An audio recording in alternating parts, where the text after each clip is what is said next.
Hi friends, మా ఇంట్లో టిఫినే ఇడ్లీ చేసిన. చాలా రోజులకి ఇడ్లీ చేసిన, చూద్దాం రండి. ఏమి ఇడ్లీ? ఇది రావులు, సజ్జలు, కొర్రలు, అరికెలు ఎట్లా ఉంటాయో చూద్దాం. దాంట్లో ఈ పప్పు వేసి చేసిన కొంచెం చిన్న గ్లాసు, టీ గ్లాసుడు వేసి నానబెట్టాలి. ఒక రోజు ముందు పెట్టి మినపప్పు వేసినావా? వేసిన కొద్దిగా అంత వేసిన, ఒక చిన్న టీ గ్లాస్ వేసిన అని చెప్తలేనా.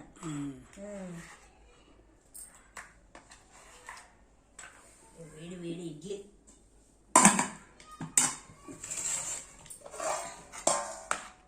పల్లి చట్నీ, పసుపు వేయలే, చూద్దాం అన్నట్టు నేను.